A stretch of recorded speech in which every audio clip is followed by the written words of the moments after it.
morning, friends. It is the release day of The Crown of Gilded Bones by Jennifer L Armentrout and the beginning of the vlog for that same book. I just want to say this is going to be a spoiler-filled vlog. So as I'm reading, I'll be talking about the book and things that happen.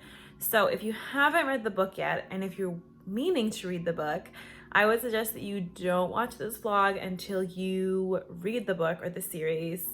I will say I love the first two books. I loved the second book even more than the first book. So if you are on that reading journey, I am so excited for you and I can't wait to read the third one. I'm hoping that it's going to be amazing. So let's go to my next update. Hey y'all, I am so tired. It is like almost midnight and I have been reading Crown of Gilded Bones.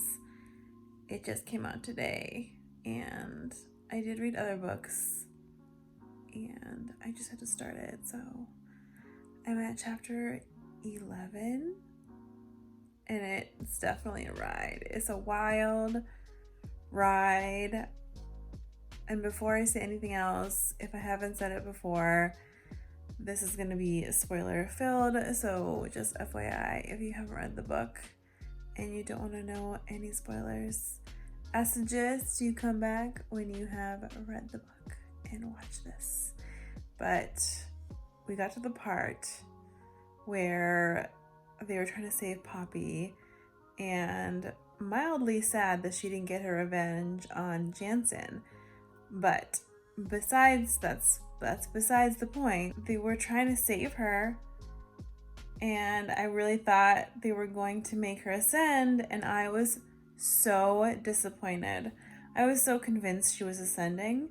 I was so incredibly disappointed. Excuse me, it's getting so late. I was so disappointed.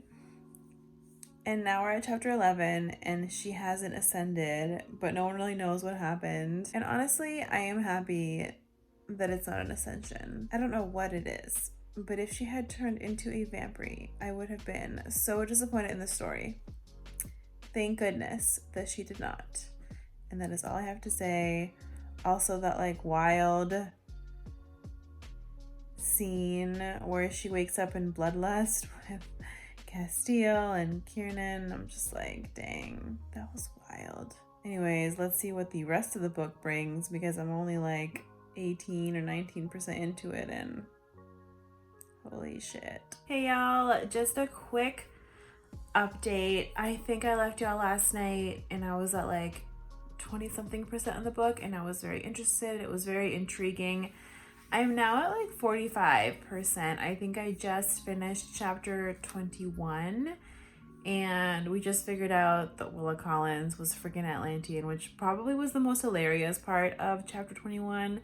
And then the steamy scene in chapter 16 was interesting. Not my favorite. It was like, but like also kind of steamy still. So we'll see what the rest of the book is like. Right now, I feel like it's a little drawn out. I feel like Castile and Poppy are talking a lot amongst themselves and kind of like Poppy's feeling guilty and apologizing for how powerful she is. And she feels like a burden, which is a little bit annoying because we have this all-powerful female character who feels like a burden because she's like powerful and disrupting the world, which is striking me as annoying. I've never truly been able to relate to Poppy like I have to other characters, but I've always liked her.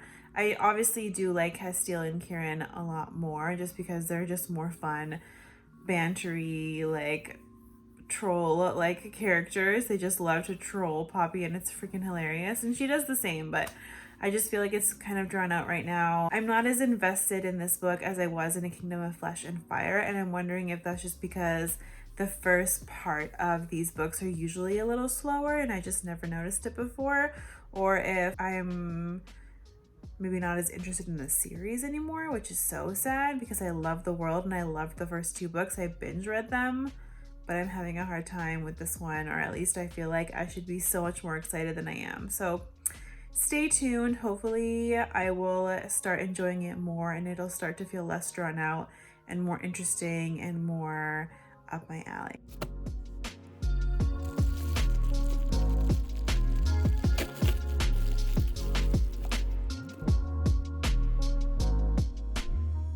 Hey y'all, so back with another update. I just got my paperback in the mail. It came like 2 or 3 days after the release date, which is completely fine. I had an ebook, so I didn't feel the need to get the paperback right away, and I just wanted a copy so I could have it on my shelf and maybe read it. But I don't even know if I'm gonna read the physical copy. I might just keep reading the ebook because it's just so much more convenient, and that's what I started with. I also got the pre-order incentive. It is the bookmark. It has the book on one side and then it has a quote on the other side which says bow before your queen or bleed before her, which I think is in like the first chapter of the book. So really good quote though. So I'm really excited about that. I want to give a little update about the book. I'm not loving it as much as I loved the second book. Usually I love the next books in a series more than a debut novel, so it made sense that I liked the second book more than the first book. But I don't know about this one. I have some problems with romance this time around. I feel like it's really lovey-dovey, really gushy. I feel like Hawk or Prince Castile has lost his like snarky fun side and is all about Poppy, and that is kind of boring. I don't really like to see a character lose their identity because they're in love with someone and all he wants to do is be with Poppy. I'm about 68% through. I just finished chapter 33. So we just met Ian and I didn't think I was gonna like Ian. I thought I was gonna hate Ian, but I don't, because he is trying, what I think is that he's trying to warn them, but I also have a feeling that he could betray them. I don't know why, just because that would make the story interesting, I guess. So it sounds like we're gonna get some gods at the end of this book, maybe at the beginning of the next one, but the next one we're gonna have to wait at least a year, so we'll see. Apparently this one ends with a bang, so I might still be really hurting after finishing it, even though I'm not as invested in this book. I'm not as invested in the main characters. I've never been super invested in Poppy per se, but I've always really loved Castile. And I'm sorry if you can hear my laundry in the back, but it's really loud and I wanted to give an update now since I had a few minutes. But I wanted to be more invested in her. I've always been invested in Castile, so that for me has always been awesome. I've always been invested in Kieran, and those are the two characters that I'm excited about in the book. So hopefully we'll get to see more of Castile being himself and less about it being, oh my god, it's all about Poppy and whatever Poppy wants, because I don't really like that. And hopefully we're gonna get more into the plot, because between like chapter, I don't know, 16, 15, and then chapter like 31, there was a huge lull in the story and I got a little bored and I wasn't as motivated to read. So it's taken me longer than I anticipated to get this read. So stay tuned for more. Hey y'all, so I read some more last night and it's getting good. I'm at like 75, 76. Castile and Poppy have just been coordinated. They're thinking of making Kieran their advisor, which I think is awesome. And we found out who Willa Collins is, and that she's like an old, awesome baddie, and she's got like 1,000 years on some other annoying council member, and she just yelled at him, and she's just like a sexy baddie, but also maybe a changeling and a seer, so to be seen. And I think I mentioned Ian earlier, that he's ascended, but like kind of there. I was ready to hate Ian. I was really ready to hate Ian, but I don't hate Ian. I kind of like Ian and I hope it stays that way, but I do feel like the city of Dalos, or like the city of gods that Willa was talking about, telling them like, don't go there. They're definitely gonna go there. Like, they're definitely gonna go there. That's definitely how our book is gonna end. Somehow, that's what I'm predicting. I really hope that the ending is strong, because right now the book is sitting at like a 3-ish for me, especially with the lull that we had towards the middle. Wasn't a fan of that, but hoping that it stays good or gets like even better. I still want to read the series, so this doesn't like, make me want to stop reading the series, but I still want there to be a better ending just to make it more compelling, but not an ending that's going to make me like hurt for the next one. So big wishes here. I will hopefully finish this book tonight. I'm hoping after I get some filming done, I am going out for the day, and some editing done, that I can finish the book tonight, because I only have like 200 something pages, maybe a little less than 200 pages left, and then give you guys an update either tonight or tomorrow morning on my final thoughts, and maybe give a little mini review as well. If you've gotten to this part and you have been enjoying it or not enjoying it, let me know. Let me know what you guys have been thinking so far, just because I am just not as into this one. I was so into the second one. I really enjoyed the first one, but the third one is just kind of like lagging for me. It's just like meh. So we'll see. Welcome back. I wanted to do kind of like a closing comments and mini review for A Crown of Gilded Bones, which was the third installment in the From Blood and Ash series, which is what this vlog is about, because I finished it a while back and I never did like a conclusive clip and even like a little review. So I figured I would do one here, because even though I didn't really love the book and I was pretty disappointed, I wanted to talk about like the reasons why I was disappointed in the book itself. I just felt like the first book was a really great setup. The second book was like really steamy, really amazing romance, really amazing like further world building. And I thought that the third book would kind of follow that line of like just being even better, even steamier, even more world building. But I didn't really like a lot of it. So the beginning of the book was like really strong. It was really interesting. There was so much happening. It was so fast paced. I was like, I don't know how we're gonna do 600 pages of all this fast paced, but this is insane. Like I was on the edge of my seat. And then the middle of the book was so slow and so boring, and the characters were really not themselves. Like for instance, Castile was just all about Poppy, and he kind of lost his self and his own personality, and his whole life became about Poppy, and their romance for me kind of like fizzled out. Like it wasn't hot anymore. There were some like steamy scenes, but like they weren't as enticing as the second book or even the first book, and I just really didn't like that. I was really disappointed, and I think it's because, and I kind of lost that snarky, sexy back and forth dynamic between Poppy and Castile.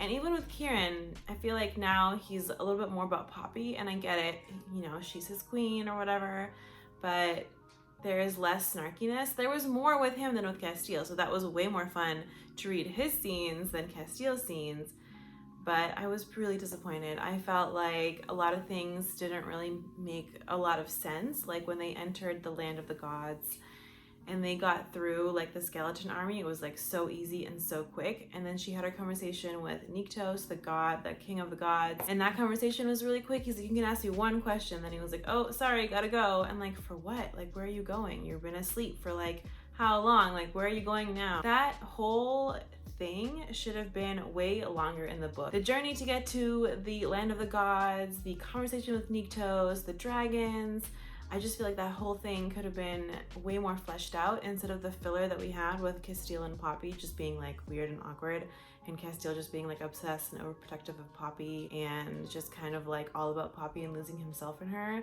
So I did not like that about the romance at all, and I really hope that he gets himself back and stops being all about her, because that's just gonna make me so bored, and I was just so disappointed in that. But I will say the last quarter, so the first quarter of the book was good. The like 50%, I think between 20% and like 60 something percent, the book just fell flat for me. I read it so slowly because it wasn't as compelling and I wasn't having as much fun. By the end of it, Poppy grew into her own character, and she grew more powerful and more confident. That also felt really fast, from her being insecure to Castile completely doting on her all the time, to then her just being super badass and powerful at the end, which I did love to see. Like I love to see a strong badass woman like out to save like the world, out to save her man, but oh man, like that's, you know, 40-50% of the book was just so awkward and slow, and it dragged on, and we didn't really learn anything important, and even the banter wasn't there, so it was just kind of like, okay, just trying to get through this, not that great. The last quarter of the book, like I said, was way more interesting. We learned much more. Poppy became way more of a badass and like things started happening. I will be continuing on in the series, I have to say. I'm still interested enough to see what's gonna happen, but I'm not nearly as excited for like the next book, I guess. I'm not like on the edge of my seat waiting. I am excited for the spin-off series that's coming out in October. I think that story is going to be really interesting. But I'm really hoping that Castile and Poppy's game and romance amps up the same as it was in the second book, because otherwise, I think if the fourth book is like this one, I'm not going to continue the series. So we'll see. I wish this had been a shorter book, and I wish it had been fleshed out in the right parts, but I'm hoping that the fourth one is going to be better and that the author is able to take all the feedback, because I know I'm not the only one that had this feedback. Either way, the first two books are amazing. I love those. I will be continuing with the series, and I'm really excited for A Shadow in the Ember to come out in October. We'll get to learn about Nyktos and his consort, and that's going to be so amazing. And of course, it ties into the next book, so I'm here for it. Thank you guys so much for watching this vlog and mini review at the end of the vlog. If you enjoyed it, please give it a thumbs up. And if you like this content and you want to see more, please don't hesitate to subscribe.